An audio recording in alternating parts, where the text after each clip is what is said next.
Hi everyone, and welcome back for some more fun and games in and around Lamordia. Hope you're all having a good day. On the menu today, we have proof of genuine named loot. I'd like to request your help in assisting me with a little armor debate I have on my Paladin fools here.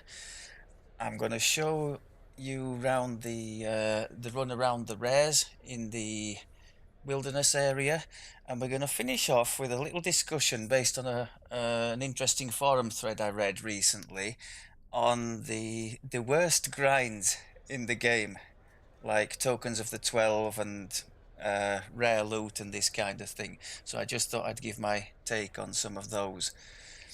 So we're going to start off with the rare loot, and where are we? This is everything I've more or less managed to collect so far. So this is why I'm almost calling these pieces, they're almost like crafting blanks now, because if you look at the typical piece, which is that one and that one, we have two Lamordia slots we can put onto them, and we also have the set bonus slot, plus the two, the standard for legendary, the two standard augment slots.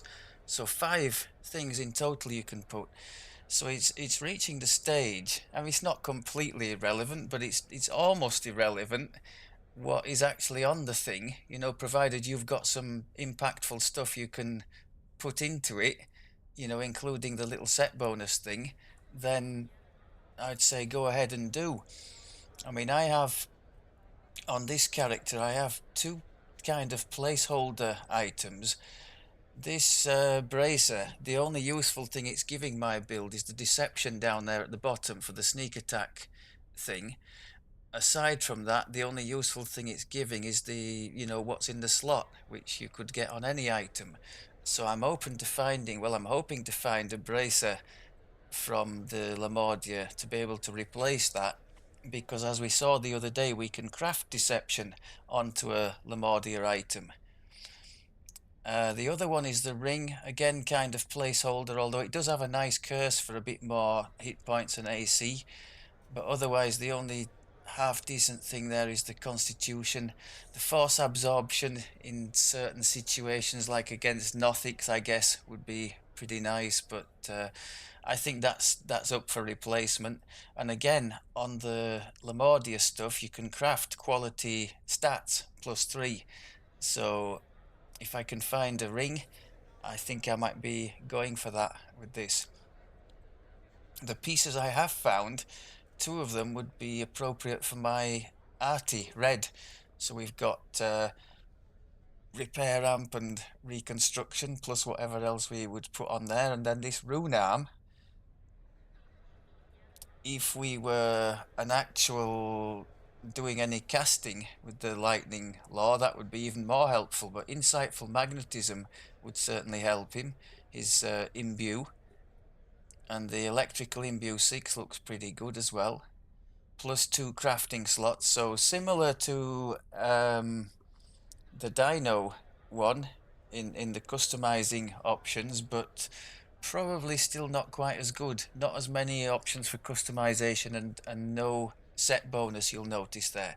But I was just pleased to find them. And then we've got an example here of the Insightful 7 stat bonus. Some of this stuff is dropping. That's an example of some loot from the going around the rares in the wilderness. I think there are armors in all different flavors, maybe some other stuff too. So that could be quite nice. Loads of customization options there we can see. And this is an example, I think it's already been touched on in the forums. I think it's going a bit too far, all this, and it's just kind of flooding bag space for the sake of flooding backspace. I mean, honestly, who is going to want to slot in one of those precious sun and moon augment spaces something that just gives 6 heal, listen, and concentration? And I think the answer is few, if anybody. So, to my mind, at least, that's gone a little bit too far, and a lot of these things are just not, well, so niche as to be almost irrelevant, I think, is the polite way of putting it, at least from where I'm sitting.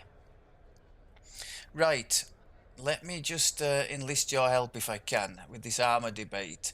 So I'm wearing a three-piece set from Vecna here, the legendary Forbidden Knowledge, of which the armor is part of it. Now, this one does have a small Reaper enchantment, so +3 PRR, but it's a kind of a much of a muchness. So at the moment, with the medium armor, I've got 239 AC, 348 PRR, and 194 MRR, and a dodge of 17. So we swap that out. I'm sure I had the... Look away now, Brian. I did have the heavy armor ready. What have I done with it? Is it in... Oh, it's in the bank here. Okay. So if we throw that on,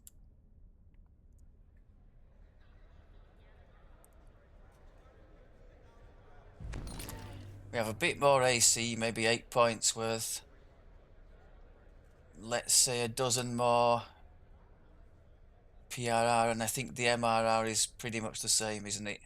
And the dodge has gone down from 17 to 13. So my question is, which of the two would you go for? For the moment, because I've got all the stuff slotted in the medium one, and I can't see an overly compelling reason to change, I've stuck with the medium for four more chance to dodge an attack outright. Maybe that outweighs the bit of extra PRR that we would get. I'd be interested to know what you folks think on that one. So at the moment, that is going to stay in the bank.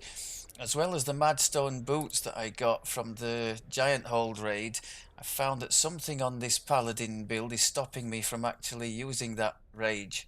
So I've had to shelve those, unfortunately. It just doesn't seem to want to activate, so something must be interfering with that. Right, let's, without further ado, get out there into the wilderness and hope it's our lucky day. There's a very decent map. Big thanks to those of you responsible for that on the wiki of the Lamordia wilderness area. And it's that I referred to in kind of making my route around here. And I shall also refer to it if and when I get stuck. The first one I'm going to is just above the, let me double check I've got this right, just above the first quest in the area, the body snatchers, so the crumbling tenements, which is there. So of course I've gone the wrong way, and we actually need to go up the fire escape here to have a chance of finding this thing. As usual, I think most, if not all of them, just have a chance to be up. There's nothing that's always up that I can tell. Where would it be? Am I even in the right place here?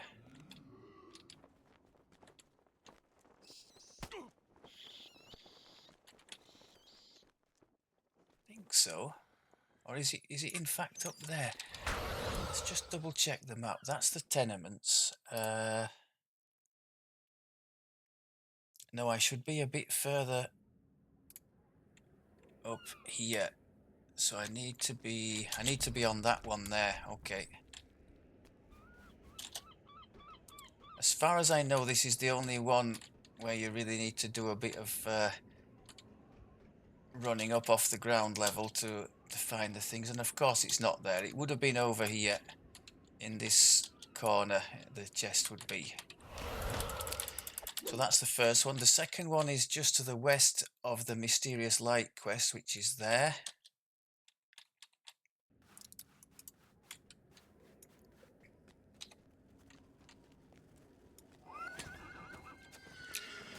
navigating these little alleyways by night. I'm going to say again, because I've noticed one or two comments in the forum about the size of the wilderness area in general, like negative things. Oh, we didn't want to just see the town. We wanted to explore, you know, more around the area. We've just got the Ludendorff here. We're not happy. To me, this is perfect. I know everybody has a different opinion, but compare. Oh, look at this! Straight away, happy days. So we've got the heavy armor equivalent now of the Lamordia armor. That's awesome. Yeah, to me this is perfect. To considering there's no teleporters or anything like that, but I hope to demonstrate through our wandering around out here that you really can do the whole lot in a reasonable time without losing the will to live, and I think it's more than acceptable. Same for running to the quest. There's been nothing that I've thought has been overly laborious, so I'm quite happy with that. There's another one in this area somewhere that's not up at the moment. So now we're going towards the first of our purple rares, which is in this building here. One of the purple names, unfortunately, unless I'm doing something really wrong, the Hydra, seems to be uncompletable at the moment. It just regenerates heads. Before you ask, I do kill the head that spawns immediately. It just seems to regenerate constantly its health. So I'm kind of hoping we don't see that, because I don't think I'm going to be able to do anything with it. I don't know if it's a recent update that changed it. If it was up, it would be over there. As it is, we don't have anything, but we do have some nice light shining through the warehouse here. And if we look around in some of these dingy corners, we see some dodgy looking stuff inside these boxes.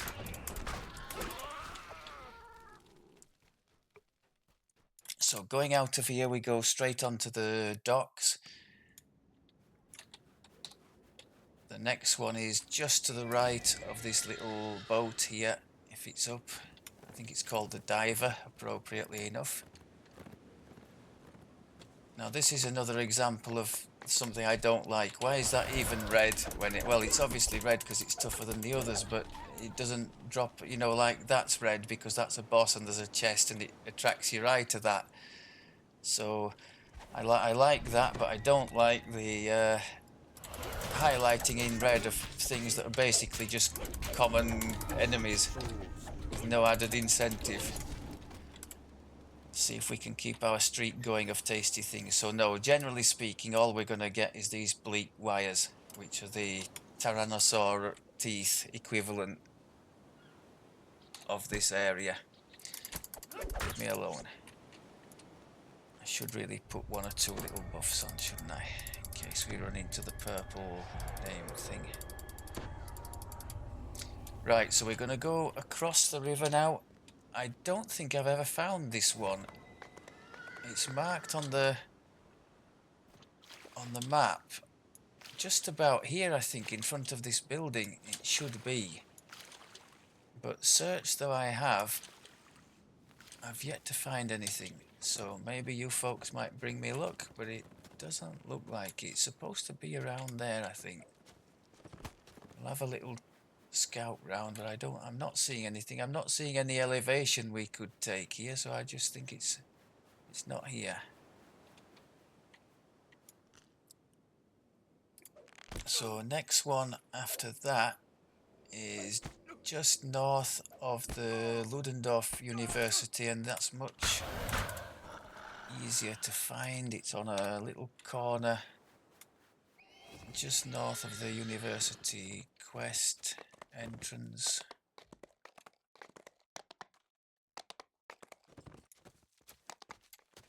So it's gonna be somewhere here, I think, if it's there at all.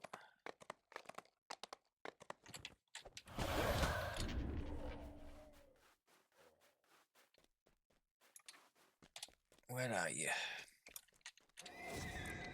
No, I think it would have been here. It was those three that I just... okay, so moving swiftly onwards. we are going all the way down to the south now to the you can't even see my map screen, can you? We're going all the way down here towards the bottom of this icy gorge where there could sometimes be a rare. All the way to the end of here you'll see a little is it a little, the remains of a little boat or something like that down there at the end. There we go. Don't think we've got anybody home, have we, at the moment? No, doesn't look like it. Okay, so to the east is our next possible purple named, and of course I've gone the wrong way. Just try and thin the field a little bit.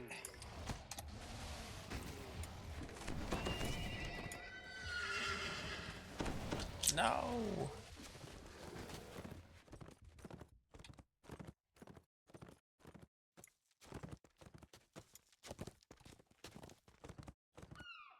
Okay, 2 of the 3 purple named encounters are marked by these mountain caves. This is like a giant type thing, and he lives up above, so we have to go and check up at the top here where there's a cauldron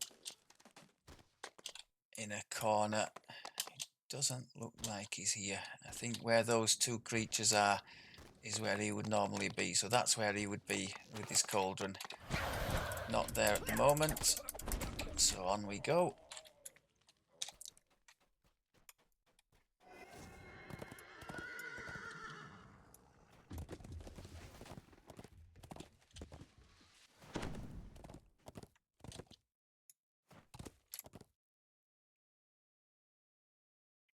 Okay, a little bit further to the east here we've got one which means ice in French, called verglas, and that there he is.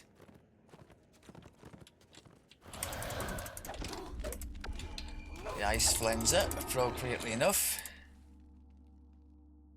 Baubles and flummery. Not a great deal there, but we'll take it. So, there is actually one inside this area here, where the Dead Man's Crossing quest is, but as far as I can tell, the only way into there is to jump in there from the rooftop of another building. So in the interests of speeding things up a bit, I'm not going to go into there. I'm going to carry on round the outside where we can try and find some more. Our next destination is up here. There's like an eagle's nest or something marked on the map, and there can sometimes be a rare in there. If you missed the last episode, this shrine here in the southeast corner, quite close to the temple pass, is where you would come to collect a dark gift.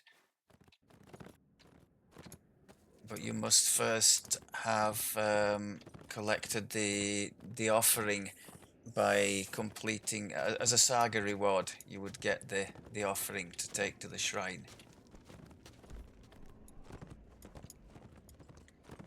Doesn't look like the rare is here. I think we've got...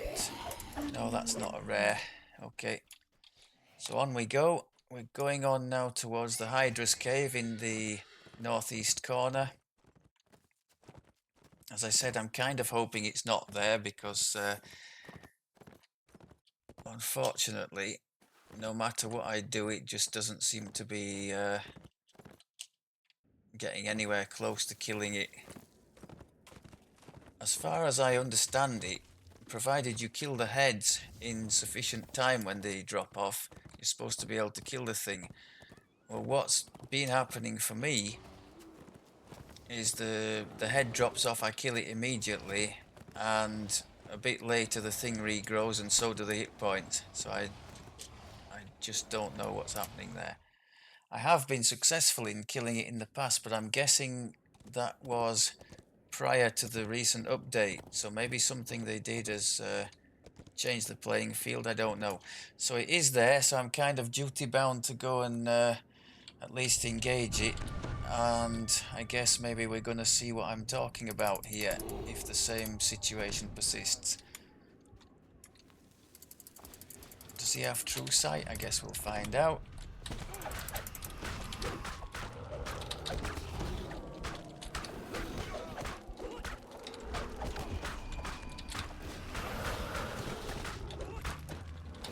If the situation doesn't persist, I'm going to look to be a right pillock.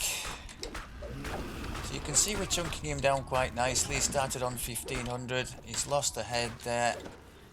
We're straight in. Heads down. Back onto him. Haste boost on.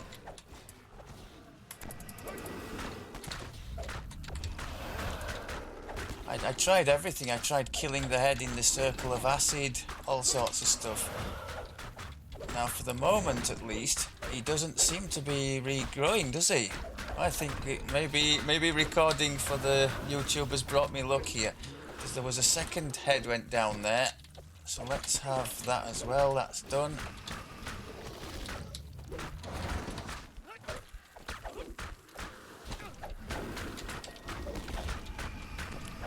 Third head. Beautiful. No, whatever it was, it's not happening now. So either it's an intermittent bug or just something that we did yesterday caused it to bug out, because I tried and tried several times in and out of the cave and just couldn't get it to work. However, this time it's happy days. So I'm glad we found one purple one, because it's going to give me a chance to show you what you get for your trouble. I don't know if there's any actual named loot. I think there is at least named arguments that drop from them. But you also get 3 different types. You get a random crafting ingredient, then you get the bleak transformers, which is the equivalent of the black pearls from the dino, that only drop from the raid that's to come, or from these purple names. And you also get the bleak wires, the standard thing, the crafting ingredient that drops from the wilderness stuff. So not too bad. Okay, we just have one left to go. One potential spot.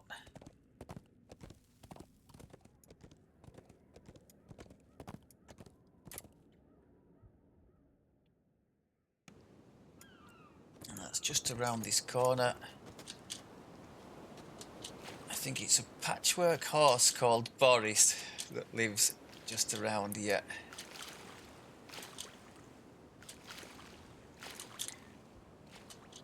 And once we've checked his spot, I think we've checked everything that is actually flagged up on the map. That's another non-rare red one. We've checked everything that's flagged up on the map apart from the one inside that closed compound. Once we've checked up on Boris. Boris is in the front of this warehouse thing here in the northeastern corner. He sits just there. And there we go. I think we've been quite lucky with the rares here. I've tried to do this thing in the past and just about nothing's been spawning, so no, I'll happily take that. Very fine. Just the bleak wires. Okay. How far are we from the main? Oh, we're quite far away. I'm not going to go trucking back for that one. We'll call that a do. So we did get one purple named, and we got a decent number of chests there. I'd say that was above average for an attempt at this. So I'm going to recall to the hall with my ill-gotten gains, and we'll go on to the second part. This kind of dovetails nicely to the little issue at hand here, the worst grinds in DDO. So people made some interesting points, and one of which was the wilderness rares. I just want to go through some of the points that people made and sort of intersperse it with bits from my own experience. So as regards the rares, to start with, let's go and park ourselves somewhere a bit out of the way. I quite enjoy the initial, the sort of journey of discovery. What nice things can we find in the rare chests? Can we remember without using the map the nice route to run round and find them? All that kind of stuff to me feels like like a positive, like a sense of achievement. Oh, I've memorized the route round the rares in the wilderness, and maybe I can show somebody else, how to find them and that kind of thing. Uh, so I suppose it's like with anything. If you do it to excess, then of course it's going to feel grindy. But maybe just once a day or once a week or actually with these, because the wilderness is of a reasonably small size, you can, as you're going to the quests, if you know where the rares are, you can just bob by the location, and if it's there, you pick the things up on your way through, and happy days. I think that's what I might end up doing. So I've no complaint about the wilderness rares here. It's easy enough to go and collect. Well, as you've just seen there, to collect a reasonable number of them on your way round, without having to run like mega amounts like you probably might in Mithranna. I think in Mithranna the best way was to farm the ones closest to the port-in point, wasn't it? Such was the enormous distance to be covered otherwise. So that's one plus with the Lamordia rares. You can definitely go around, quite quickly the whole thing, and not feel like you're running forever. So moving onwards, tokens of the 12. This one's quite divisive, to be honest. I think it depends on your play style.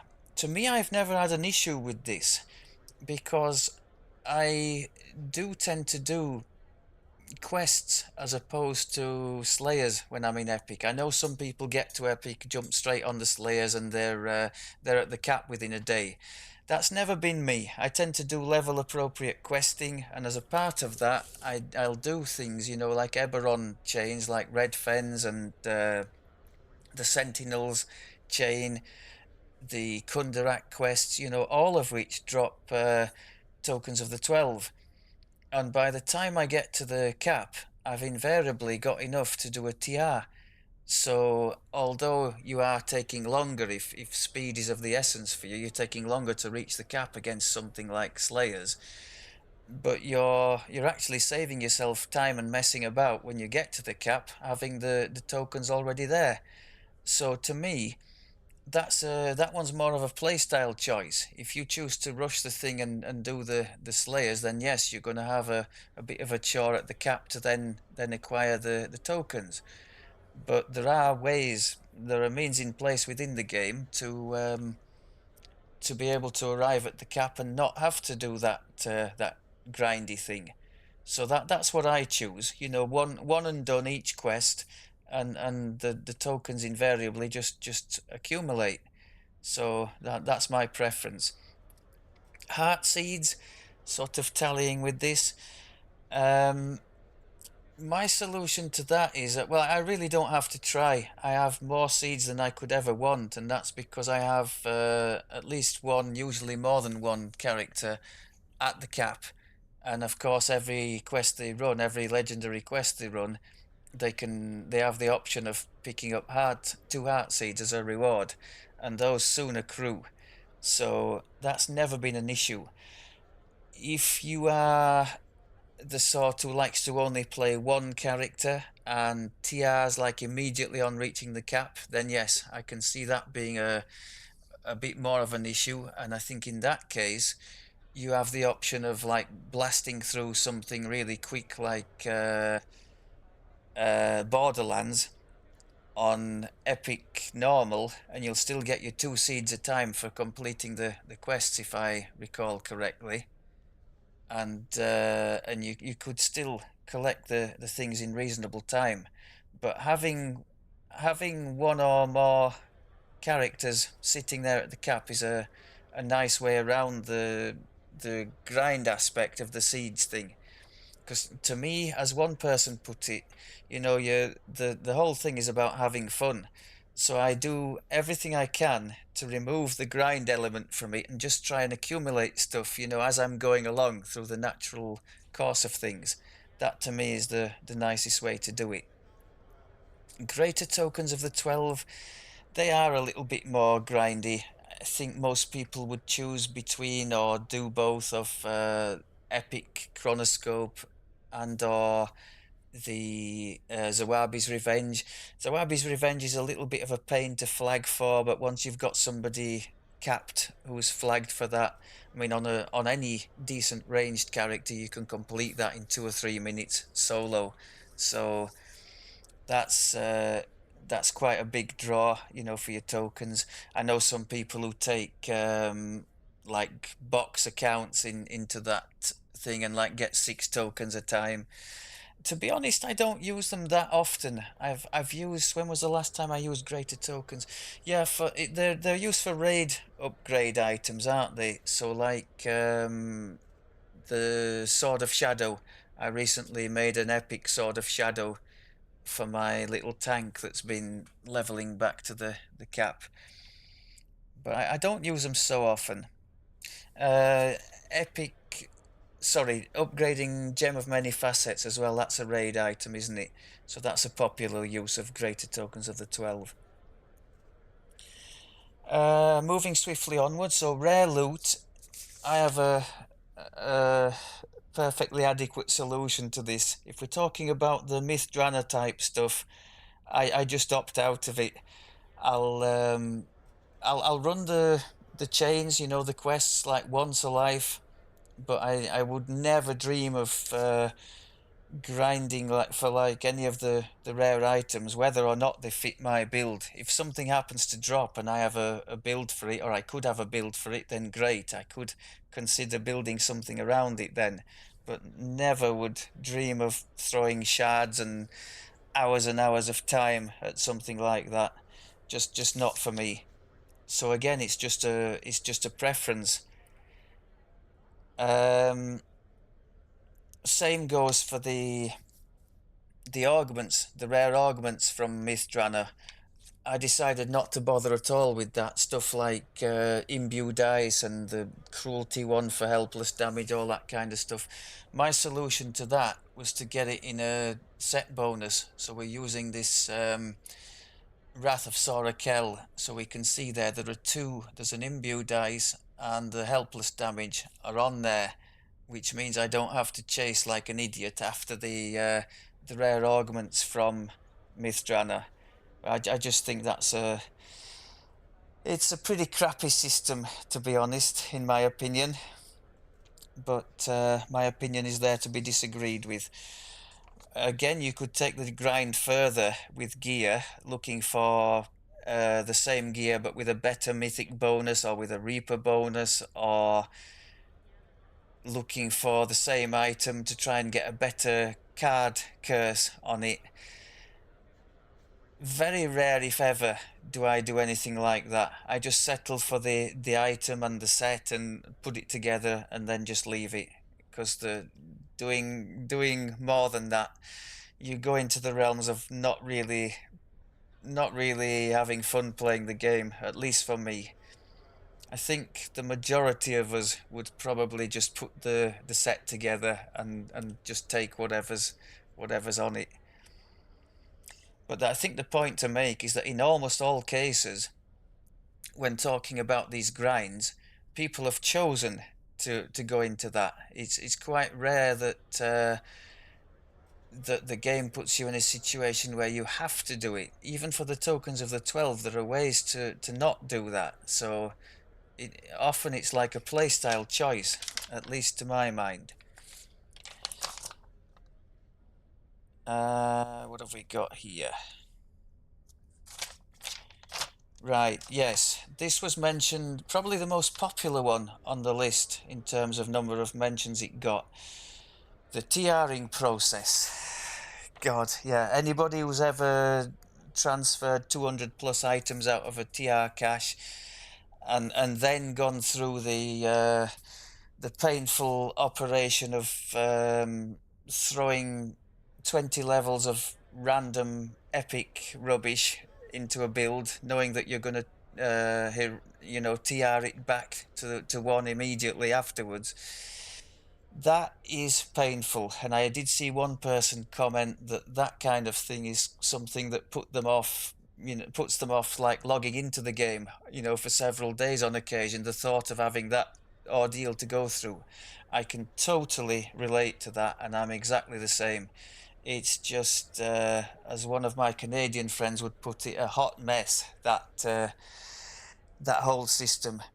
I mean, oh, for a button that you could press to avoid that 10 minutes or whatever it is spent redoing that epic life, just to then TR it back to one again. Just to, I don't know, a button to just say, oh, do the same choices again, or whatever it happens to be. Or just to take the epic life and go back to one without doing all that palaver. It would be so nice to have that. I really, yeah, I think a lot of us would appreciate that. And then on that same theme, setting up the hotbar again with all the special attacks and all the potions and all the rest of it when you go back to one. That too is somewhat of a pain. So that whole process, I think one word would be laborious. I guess I think many people would think of slightly more severe words than that, but it's right up there at the top of the list, and I definitely concur with that because there's just no way around that, regardless of how you play. I suppose you can lessen the pain by being a bit more organized. Yes, Brian, I'm talking about you. I bet you don't have more than 20 items in your TR cache. If so, good for you, matey. But I'm in the 200 plus club on most, if not all, of my characters, so it's painful. Moving swiftly onwards, farming for ingredients to make items. So we're talking about Isle of Dread, Slave Lords, and now the new Lamordia, I guess. I guess it depends on how heavily invested you are in this gear. And back in the day, if you were trying to make a 5-piece Slave Lord set, yes, that was going to be quite painful. But if you just, especially if you have several characters, if you just run the saga, once per life with them in heroic and legendary, whichever of the two that you're interested in, you should soon enough accumulate, especially if you stop off in the wilderness and pick off a couple of rares, targets of opportunity. You should soon enough accumulate enough to do at least one or two items, I would have thought, without, it feeling like, a painful grind. That's what I'm going to try and do. Obviously, if I'm lucky enough to find something like a bracer or a ring suitable for use for this character, maybe I'll try and accelerate the process and put in a bit of extra effort, but I don't see me going too crazy with it. Moving on, rare items and augments. So you've got the stuff like, again, Jack Jibbers, nice to have, kind of a status symbol, I guess, but to farm it to excess would be pretty painful, I think. It's just one of those that you certainly do the quest once a life, but when I was with plenty of characters who didn't have it, whenever they were in epic, I would just do that quest once a day, and if it dropped, then yeah, amazing, happy days. But more often than not, it didn't drop, but I still got the experience and whatnot towards my leveling. So I wasn't like feeling, oh God, I've just wasted X amount of time here. So it wasn't like, feeling totally, I don't know, as though I'd just, well, that was my way to look at it. I was going away with the XP, and that was fine. And every now and again, maybe I'd get rewarded with the jackpot. That's my way of looking at the gibbers. You've also got other like augments. You've got the deconstructor from that Canith quest, very highly sought after, or the globe of true imperial blood. from I think it's the Giant Hold Tor that drops in, isn't it? Again, a nice one to have if you can get it. But especially in the case of the globe, I mean, it's just one exceptional on all stats, isn't it? So it's not the end of the world. And if you don't feel like farming it, I mean, it's totally on the player. If the player decides to farm it for that one extra little point on everything, then good luck to them. But you totally can manage without. Deconstructor is a bit more important. I think that one on a melee or a ranged, if you don't have a source of adamantine bypass, I think it's gonna be a little bit more difficult at the cap, especially when you consider that Deconstructor also has the fort removal on hit, doesn't it? So that is a really nice one to have. I would say that's one of the few things I would consider a worthy farm on a melee or ranged. Reaper points, again, I I would say these just accumulate over time, particularly if you spend any length of the time at the cap with the character. If you're one of these who just likes to TR and just do Reaper 1 all the time with the leveling, then of course you're going to be in the 40s or 50s even after plenty of lives. But if you spend, even a month at the cap, you could easily accumulate in that time, maybe let's say 20 Reaper points if you're in the sort of 40 or 50 area. It's surprising how quick they come with those mid Reaper quests at the cap. And if you happen to be, let's say you happen to be a cleric and you throw yourself into Reaper 10s with a strong group and you just do the healing, you'll be getting 6 or 7 or 8,000, maybe even closer 10,000 Reaper XP per quest. It's crazy how high it goes up. So no, I've never seen that as a grind. It's just a function of playing the game, and it's nice that they come over time. I think my main character here, he has 120 odd Reaper, 128 he has. The other two I think are in the sort of 90 area, and that's just with not being in any hurry to TR. Typically, well, this one is going to stay at the cap more or less permanently now because I've no more. He's plenty more lives he could do, but I've nothing more that I'm particularly interested in doing with him. The other two, typically they stay at the cap, do all the legendary sagas, and then use those to get another easy extra epic life. That's what I've been doing with them. So in doing that, there's quite a bit of Reaper XP comes with that. So it just comes with playing. I don't see any need to turn that into a grind, unless you consider playing a grind, in which case you're probably in the wrong game. One person mentioned the top tier Thunderforged weapons. So yes, I still haven't got enough of those flogs to even make one of those. You need 30 and you only get one per raid, I think. Is it Fire Phlogiston or whatever the one is that from the dark one? So totally, while that was endgame stuff, I think that would have been quite a serious grind. And if you actually wanted to make one of these, then it's pretty much unavoidable. So I would agree with that one. The top tier Thunderforged. Of course, it's kind of irrelevant now as things have moved on substantially since then. And the lower tiers, happily, are much more accessible. None of them require those Phlogistons. And my Artificer Red does use Thunderforged weaponry on his way up the through the epic. For some reason, I chose not to use maybe because I didn't have a compelling choice of epic weapon for him, of sentient weapon. So I chose not to use a sentient and went with the Thunderforged instead. I never really understood why Thunderforged wasn't able to be made sentient. I mean, that would have been nice. Maybe they decided they were powerful enough as is, in which case they've probably got a point. But sentience on there would have been nice for the epic journey. Legendary Green Steel is another one that was mentioned as a grind.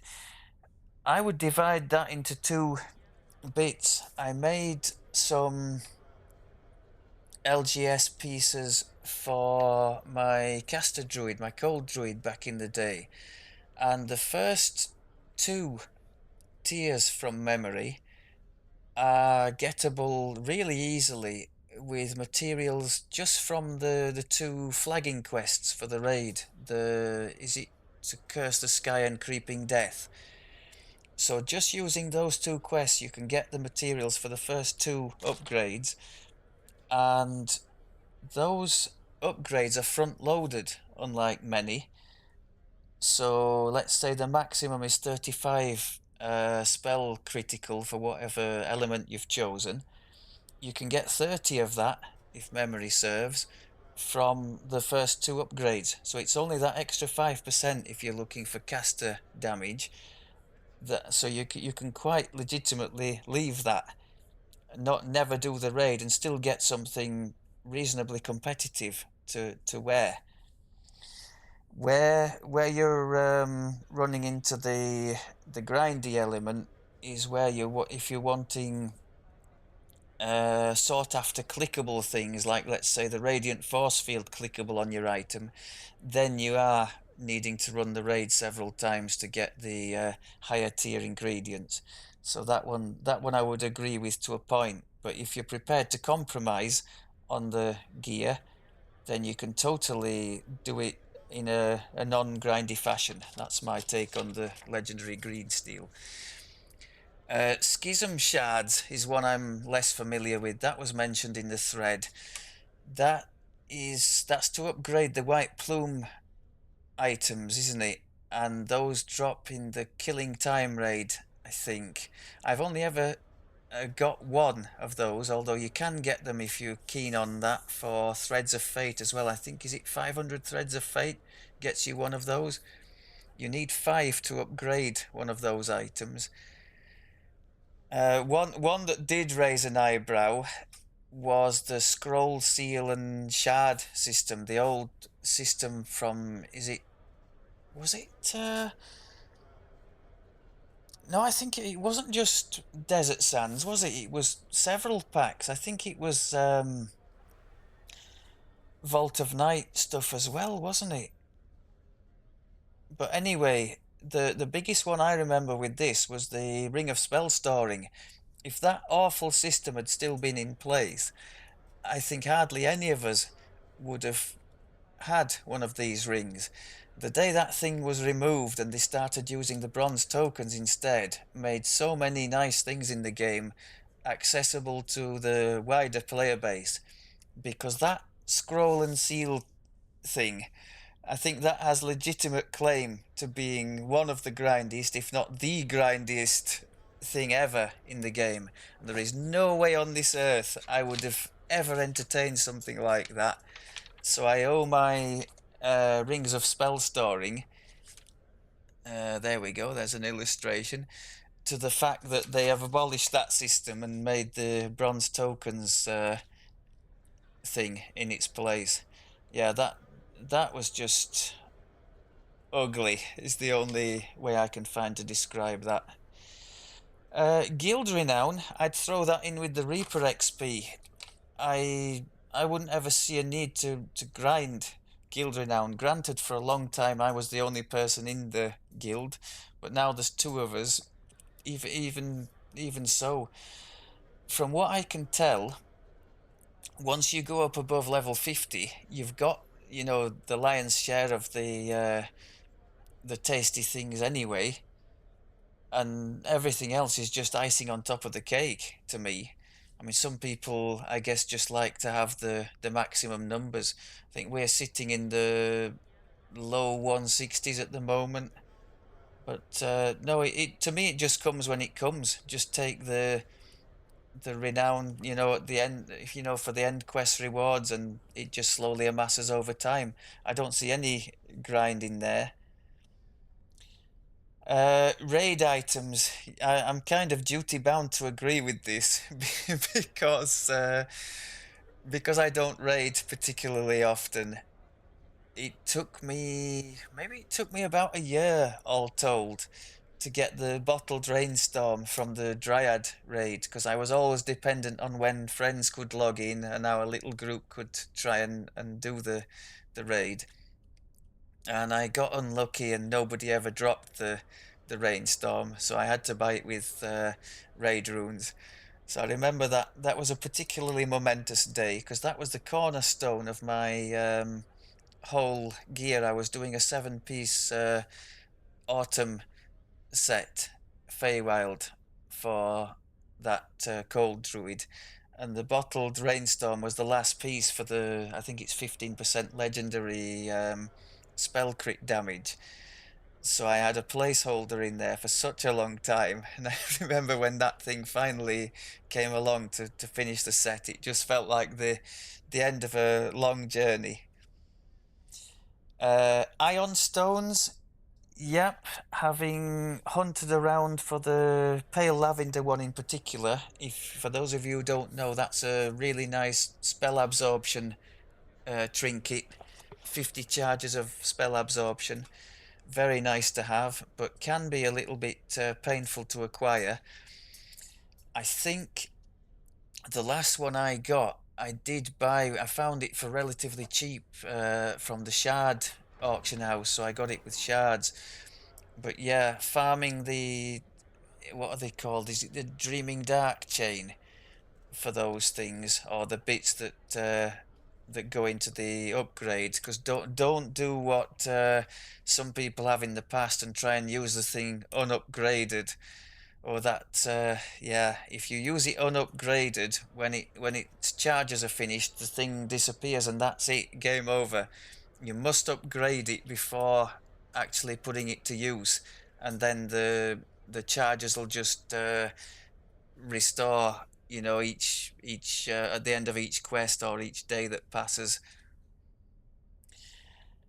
Grinding past lives. Well, again, this falls into the category of do you or do you not have fun playing in the game. If you're one of these who just sits there and says, right, I'm gonna do these 30 racial past lives now, I just think that's, unless you have an extreme tolerance for this kind of thing, I just think it's not a positive way to go about things. Just play the game, have fun, explore different builds, and the past lives like the Reaper points and the guild renown will accrue over time, and you won't feel like you've been nose bleeding your way through it. Grinding alt, well, to me that was, I mean, putting, I don't see that as grinding with the alts. I have a, you might have seen one or two of them. This is my main one, this Paladin, but the I have a ranged and I have a caster as well. And lately this little tank that I've been working on, I just give them the, when time and inclination allows, I just give them the lives that will most benefit them as I'm going through the game, and then just call it done. Like the tank has 3 paladin lives for the healing amp, obviously, because extremely beneficial for a tanky type. And to go with that, 3 of these ancient blessings to give 15 more positive healing amp, and that's it for the past lives. I haven't gone any further than that. I did that just because they changed the XP requirement in Heroic, didn't they, recently for low life characters? So I took advantage of that to give him a couple of lives. The ranged, unsurprisingly, has things to benefit that class. So 3 ranger lives for the +6 damage that gives. 3 monk for the +3 damage. Just that kind of thing. I cherry pick basically the past lives that I give my alts. and just do them over time. There's no rush, there's no grind.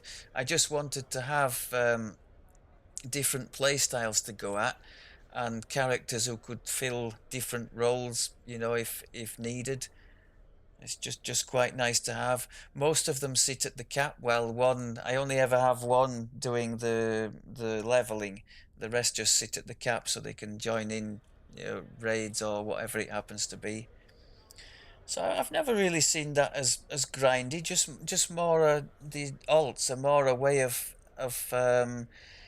having a different playstyle to go at, because doing the same thing all the time, if you're just on one character and you happen to be doing like 30 racials on a sorcerer, say, I mean, oh my god, after about 3 or 4 of those, I would be ready for just leaving the game.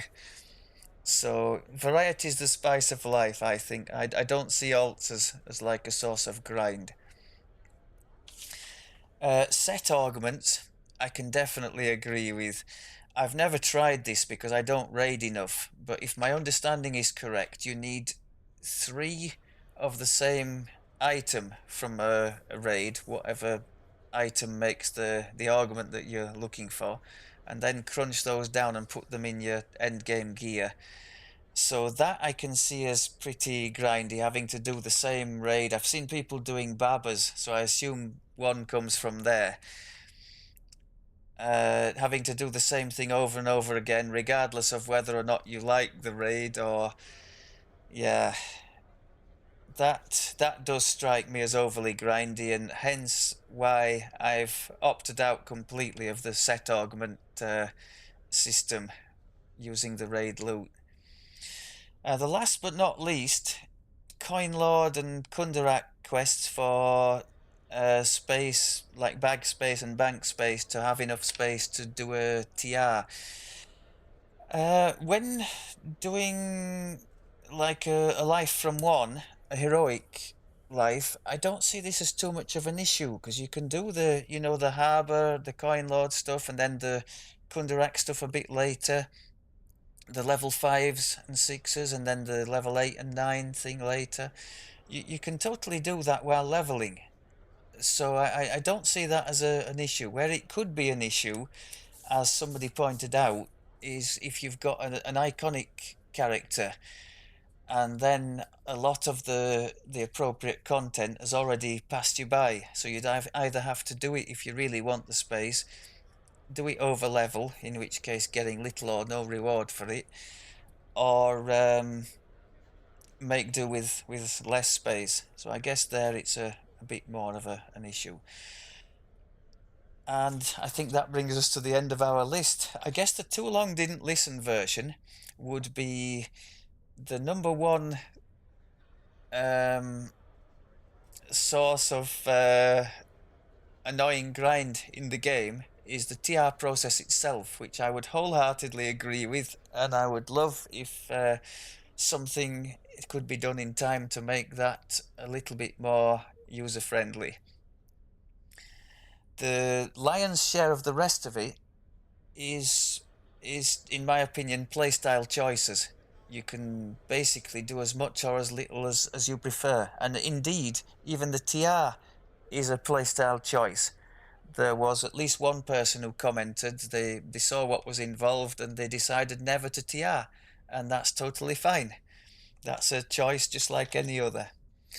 Okay, I think I've waffled on for far too long already. Be interested to know your thoughts on the subject. I will wish you all happy questing, and I will be back hopefully in the near future with 1 or 2 of the legendary Lamordia quests finally. Speak to you soon, everyone. Take care.